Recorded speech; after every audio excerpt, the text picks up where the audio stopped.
Tammy Kortcrack stepping into the right-handed batter's box as the Buckeyes find themselves in a hole down 6-3. Entering the bottom of the 5th inning, delivering and grounding to third. Kortcrack is out at first for the quick first pitch. First out for Etchezarreta. Just good defense by Purdue and Nuss over at third. Was coming off hot off the bat, but Ohio State, they're going to be going at it. If the pitches are looking good right away, they're not going to sit back and wait. Being down 3, already bottom 5, only have a few left to go in this one. They're going to have to score quick. And what better way to score than get your cleanup bat up there as Sam Hackenbrack takes that first pitch for a ball. She is 1 for 1 on the day, and on top of that has a walk. She's had a great day so far at the plate. She started that 3rd inning rally where the Buckeyes scored 3 as she lines that one into center, but what a catch in center field by Dillon. Barely had a chance at that one, but dove and caught it just before it hit the ground. Hats off to you on that one. She went full body extension into the Block O logo in center field. Nothing but the back of her glove on that one. Hats off to you. 2 away now. That's impressive.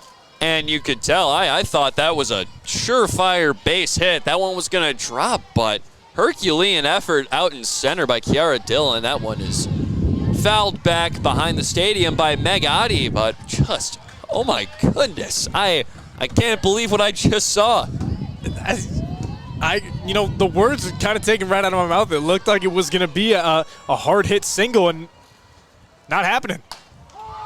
Second pitch to Oddie is in for strike 2, and that one might go on SportsCenter Top 10 as there were two plays in for Ohio State baseball last week in their series against Maryland. A couple web gems that ended up on SportsCenter Top 10 as that one was up for ball 1. So Ohio State softball and baseball, regardless of whether it's been them or their opponents, have seen a lot, just so many incredible defensive plays.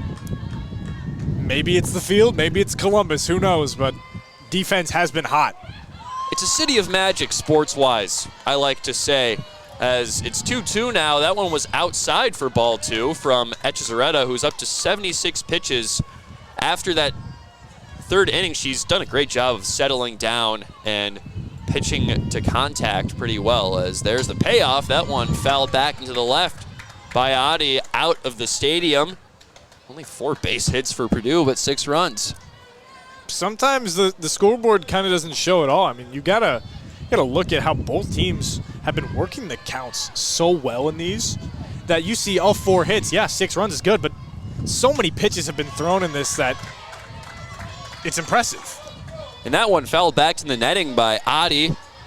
Right behind her, no play can be made that time. Still 2-2. Oddie starting to run up that pitch count for Etchezarreta, which they really need to do that ASAP as they're still in that 6-3 hole with 2 outs in the bottom of the 5th as she grounds that one past the second baseman. Trickles into right field for a base hit for Meg Oddie, her 2nd of the day. And that's how you keep the inning going.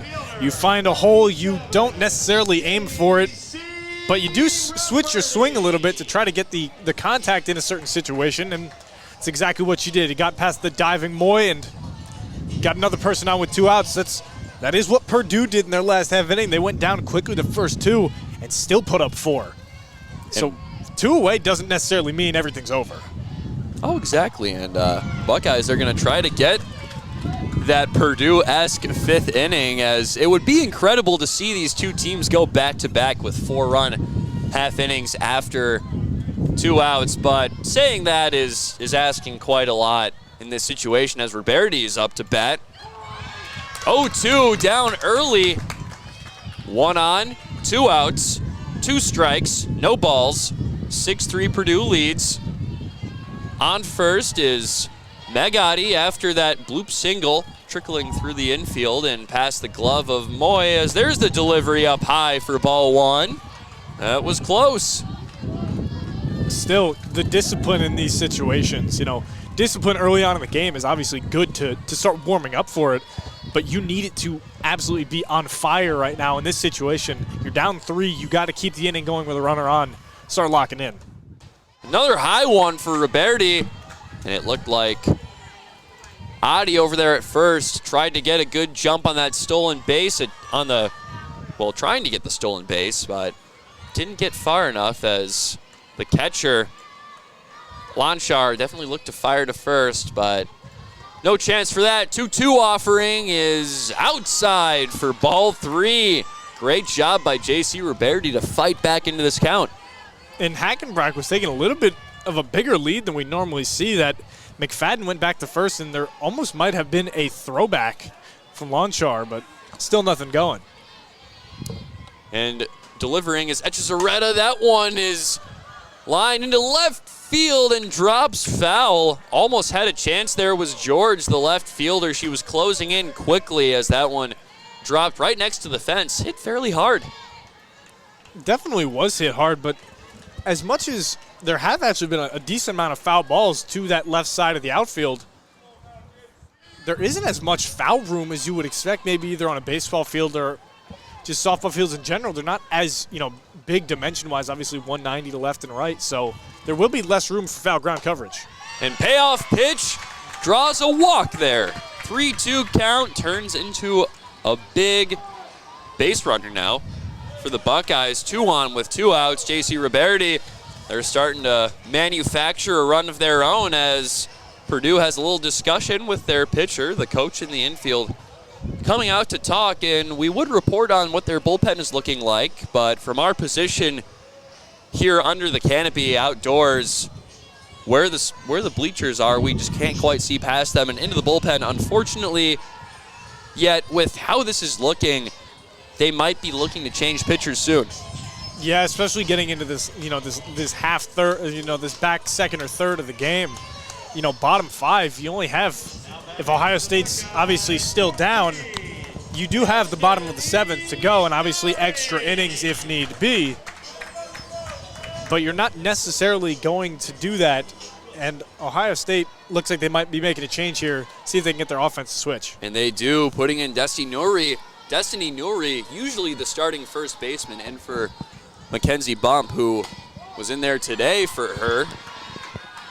As Nouri takes the first pitch, that one in for a ball. Nouri, 278 batter on the season. 2 on, 2 outs. Infield playing a bit deep. And here's the pitch from Echezarreta. That one in for a strike. Strike 1, that one was most definitely over the plate. No question about it, even with the small strike zone of Brian Smith. No question. Yeah, Nouri batting 279 on the season, has done so well. Hitting now for Church, just trying to realize she can kind of get this inning to continue as Church isn't the greatest offensive side of the ball.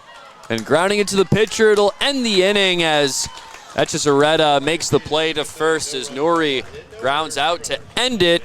And we'll be right back in the top of the 6th inning. Just a little bit here at Scarlet and Gray Sports Radio.